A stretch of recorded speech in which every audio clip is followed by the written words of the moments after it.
dunia untuk tebus segala dosa. Kau beri keselamatan, beri kesempatan, kasih-Mu mengubahkan.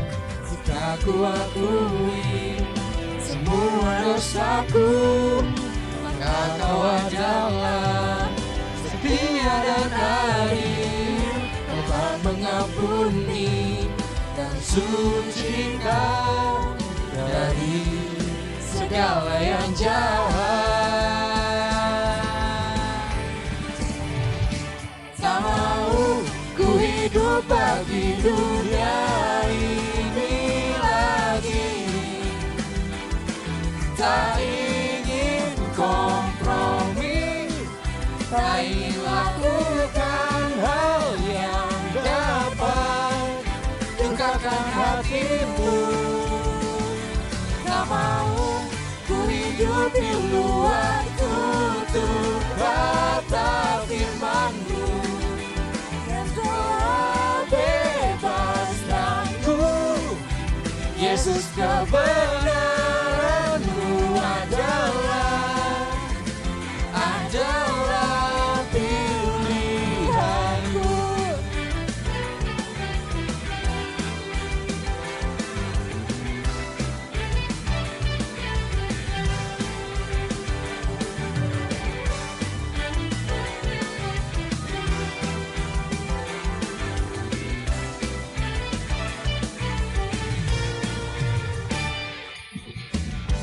Kau Tuhan yang mulia, turun ke dunia untuk tebus segala dosa.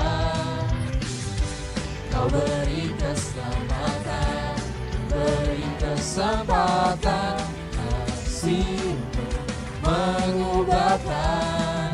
Jika ku akui semua dosaku, maka Kau adalah setia dan adil. Kau akan mengampuni dan sucikan dari segala yang jahat. Tak mau ku hidup bagi dunia ini lagi, tak ingin kompromi, tak ingin lakukan hal yang dapat lukakan hati-Mu. Tak mau ku hidup di luar tutup kata firman-Mu, yang telah bebaskanku. Yesus, kebenaran-Mu adalah pilihanku.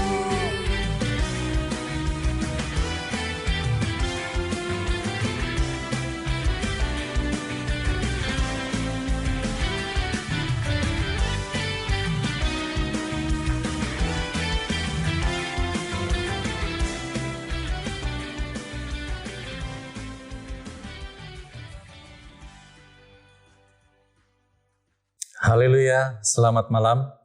Kita jumpa lagi dalam program pendalaman Alkitab, khususnya kitab Daniel. Dan saya akan melanjutkan pemahaman pada minggu yang lalu, dan saya akan awali dulu dengan doa.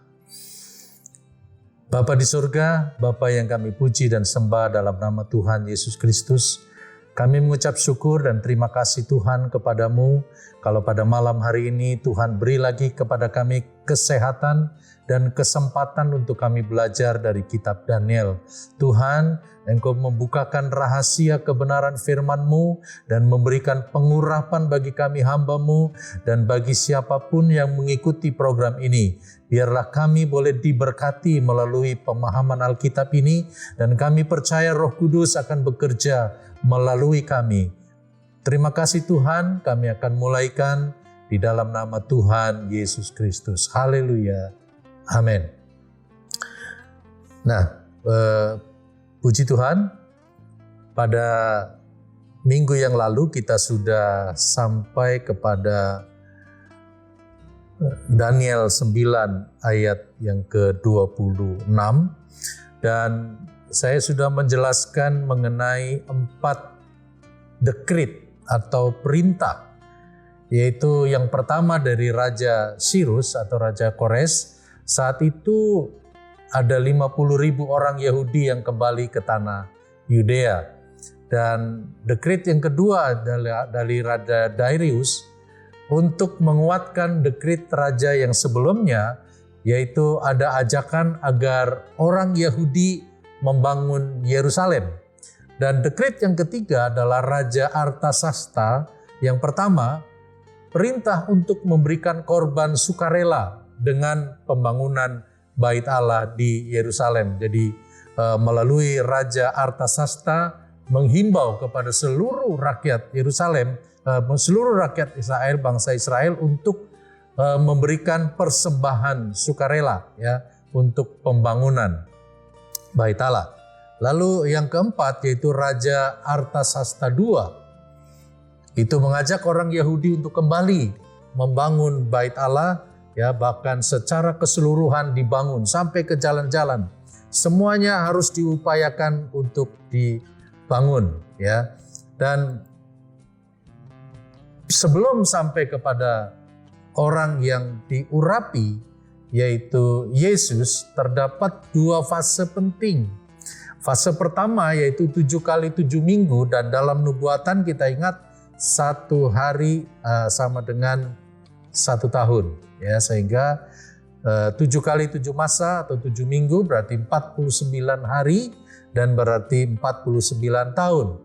Dan selama fase ini nabi-nabi kecil hidup dari tahun 457 sampai 408 sebelum Masehi, dan mereka bernubuat sampai kepada Nabi Maleaki. Lalu fase yang kedua 62 kali 7 masa, yaitu 433 hari sama dengan 434 tahun.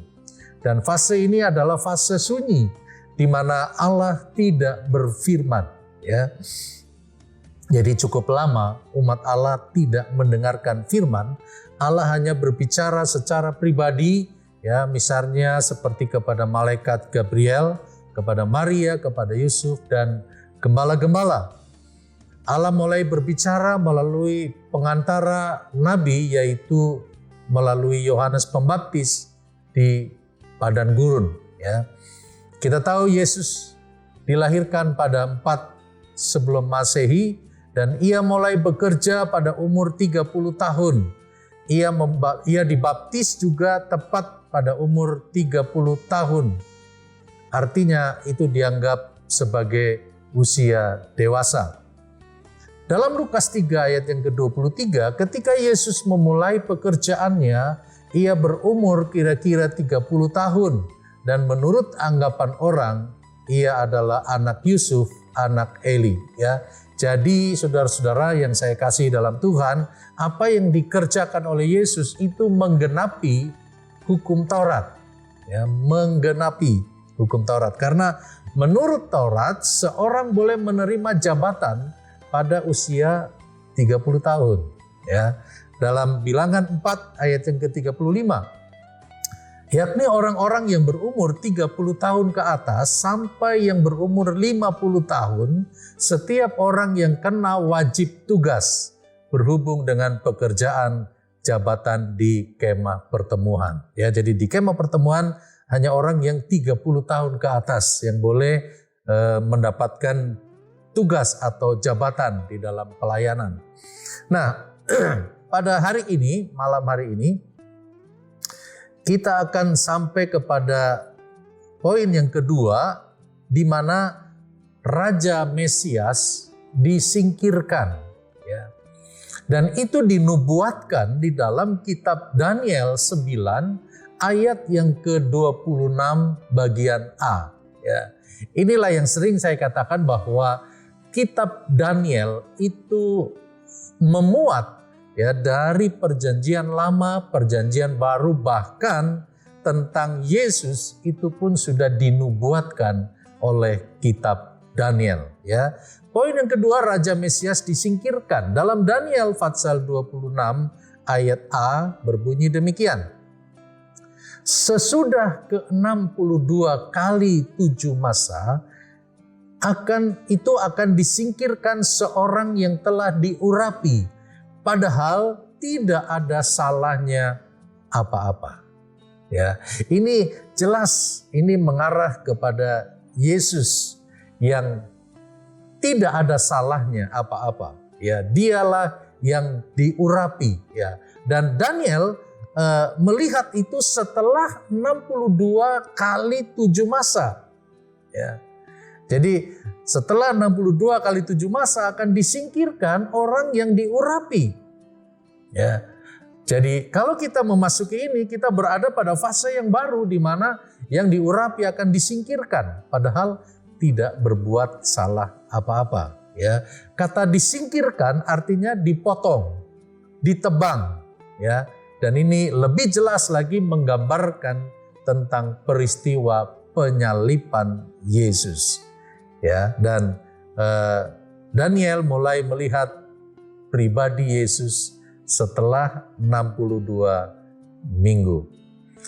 Nah, kalau kita mempelajari di dalam Alkitab, ketika Yesus diadili, maka dalam Alkitab Yesus mengalami 4 kali pengadilan. Ya, yang pertama adalah pengadilan Herodes. Yang kedua adalah pengadilan Mahkamah Agama. Yang ketiga pengadilan Pontius Pilatus. Dan yang keempat pengadilan Kayafas, imam. Ya. Dan 4 pengadilan tersebut tidak menemukan kesalahan sedikit pun di dalam Yesus. Ya. Jadi dengan itu kita melihat bahwa Yesus yang tidak berdosa itu dijadikan dosa.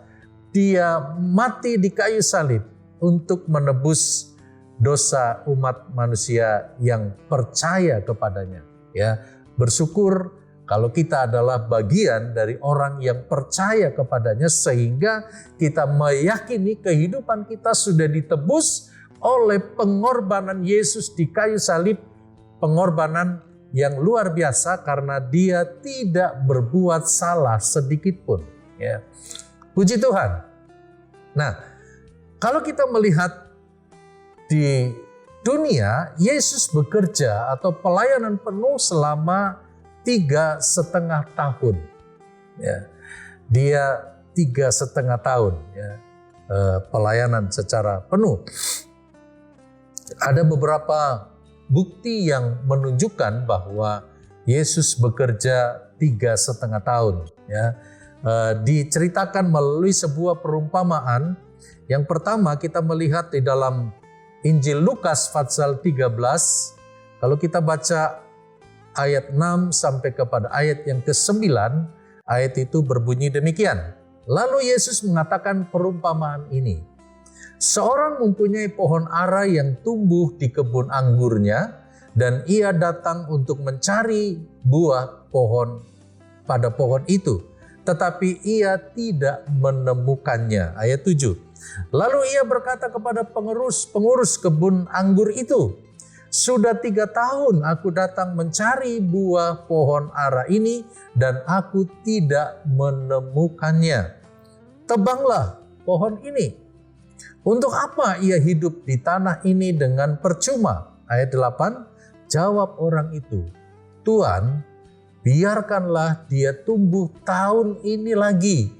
Aku akan mencangkul tanah sekelilingnya dan memberi pupuk kepadanya. Mungkin tahun depan ia akan berbuah. Jika tidak, tebanglah dia. Ya. Nah, saudara-saudara yang saya kasih di dalam Tuhan Yesus Kristus, kita tahu bahwa dalam perjanjian lama, berita keselamatan itu sudah disampaikan oleh nabi-nabi. Ya. Oleh nabi-nabi besar, nabi-nabi kecil, tetapi kita tahu bahwa semua pada akhirnya mereka dianiaya, bahkan mereka dibunuh, mereka disingkirkan, mereka dibuang, seolah-olah mereka tidak menerima berita dari para nabi itu. Lalu Yesus turun di tengah-tengah dunia. Ya.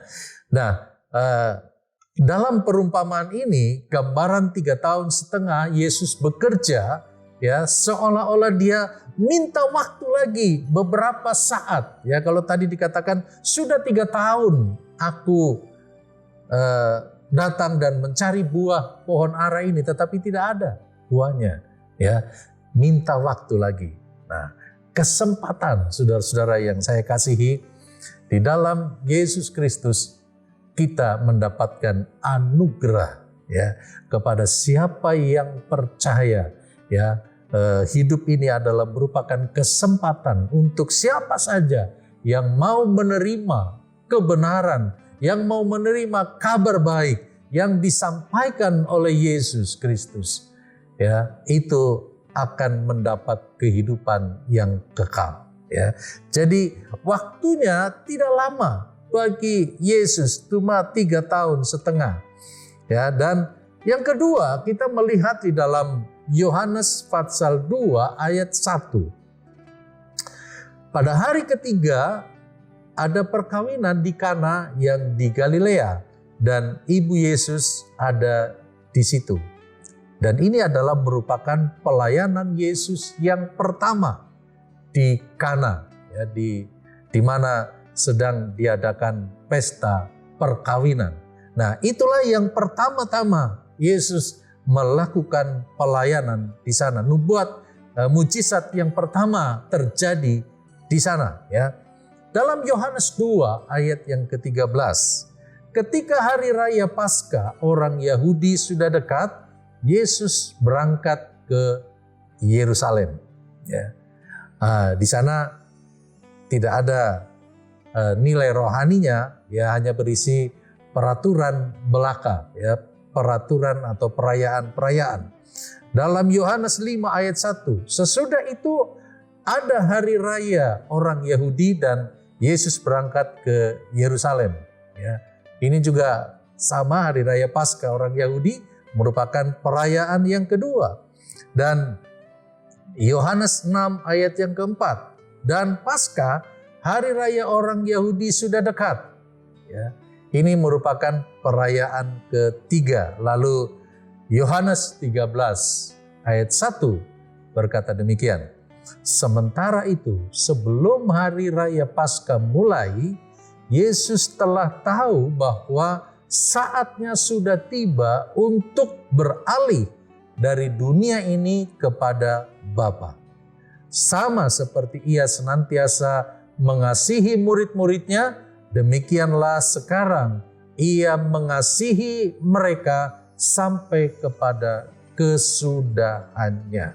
Ya, ini hanya disebut di dalam hari raya Paskah. Ya, nah, saudara-saudara, ayat ini menjelaskan bahwa sama seperti Ia senantiasa mengasihi murid-muridnya, demikianlah sekarang Ia mengasihi mereka sampai kesudahannya. Kasih Yesus Dia nyatakan di kayu salib, dan itu merupakan kasih sampai kepada kesudahannya, ya, kepada siapapun. Ya, ketika orang itu percaya dan menerima, membuka hati bagi Yesus, maka kasih Yesus berlaku bagi orang itu. Nah, dari perjalanan Yesus ini mengikuti perayaan-perayaan, kalau kita melihat di dalam perjalanan Yesus dalam diagram itu, Yohanes 2 ayat 1 sampai ke Yohanes 2 ayat 13 itu setengah tahun. Dari Yohanes 2 ayat 13 ke Yohanes 5 ayat 1 itu kurang lebih 1 tahun. Dan Yohanes 5 ayat 1 sampai ke Yohanes 6 ayat 4 itu 1 tahun. Dan Yohanes 6 ayat 4 ke Yohanes 13 ayat 1 itu juga 1 tahun. Sehingga kalau dijumlahkan totalnya 3 tahun setengah.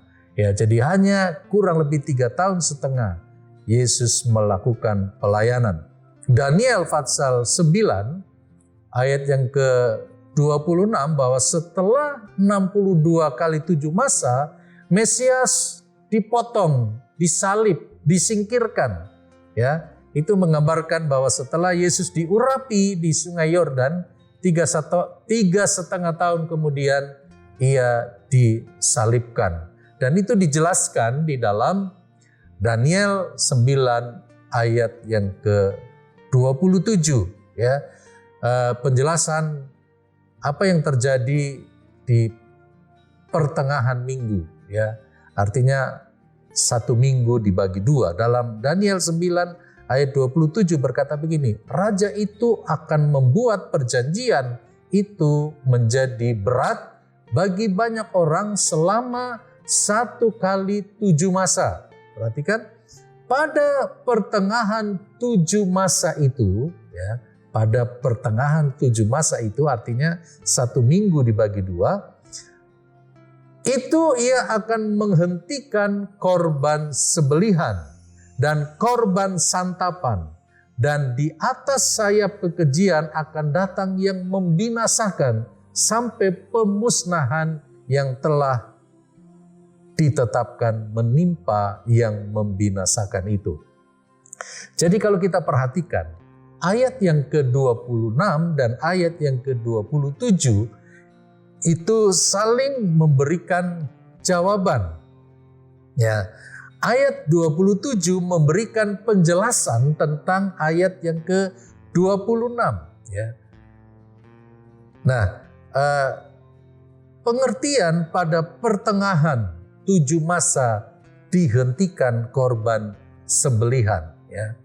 Dalam perjanjian baru di Ibrani 10 ayat yang ke-8,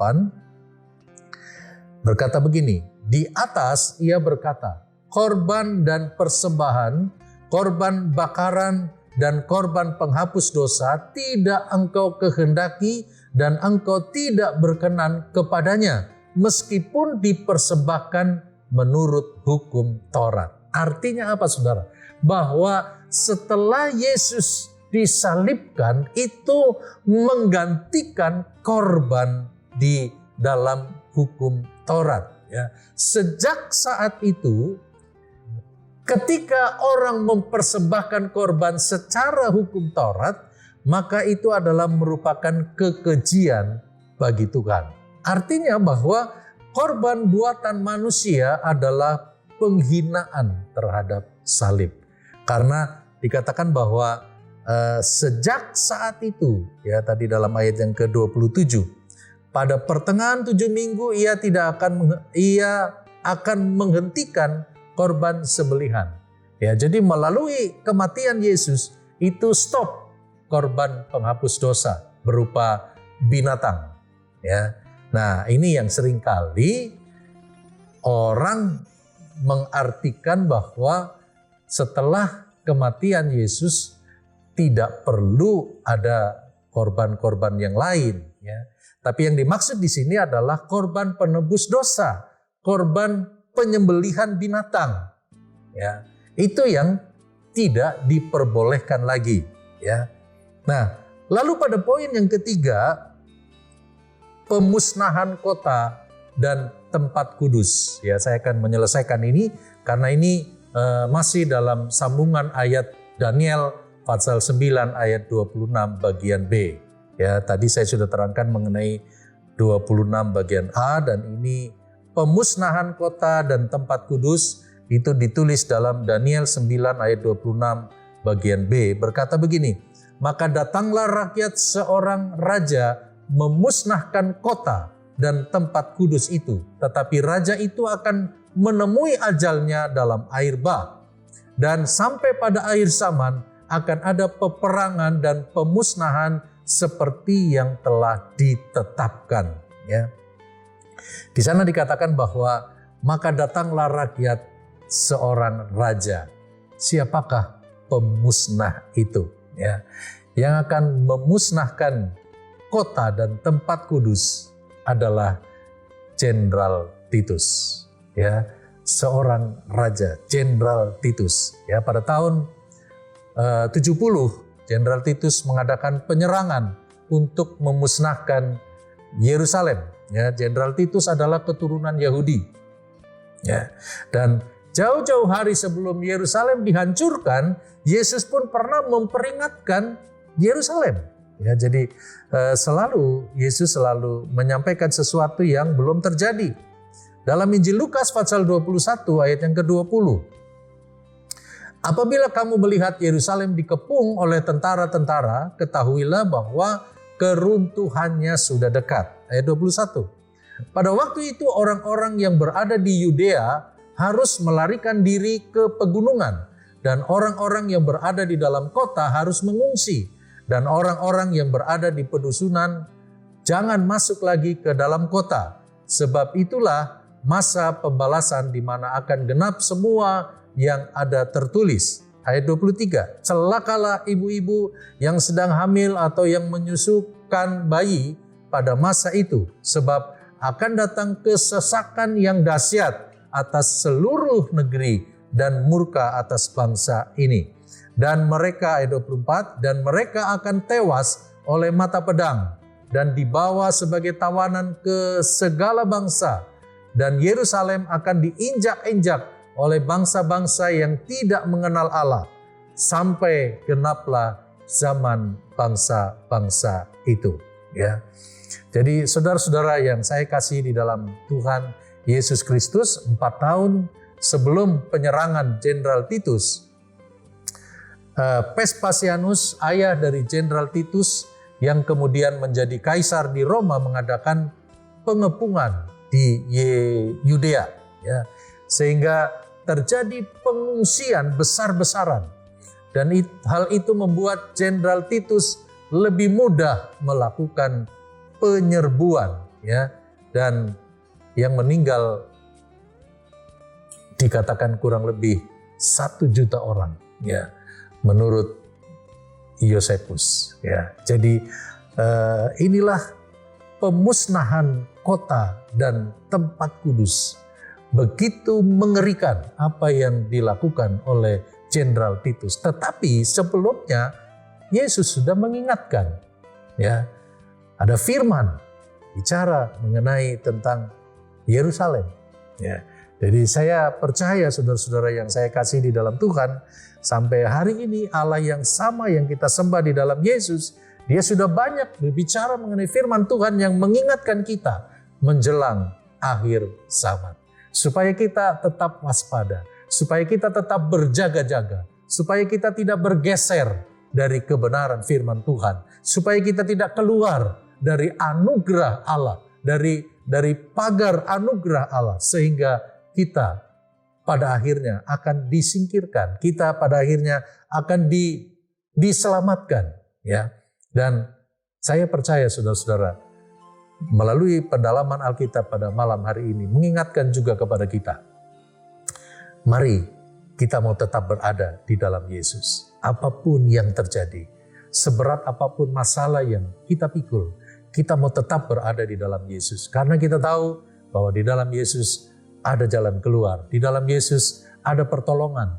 Di dalam Yesus ada mujizat. Ya, sehingga tidak ada perkara yang sukar buat Tuhan memberikan jalan keluar buat kita. Puji Tuhan, Tuhan memberkati.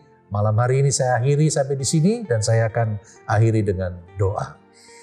Bapa di surga, kami bersyukur dan terima kasih ya Tuhan buat kebaikan kemurahan Tuhan, kami boleh diberi kesempatan untuk mendengarkan lagi kebenaran firman-Mu melalui pendalaman Alkitab, khususnya kitab Daniel.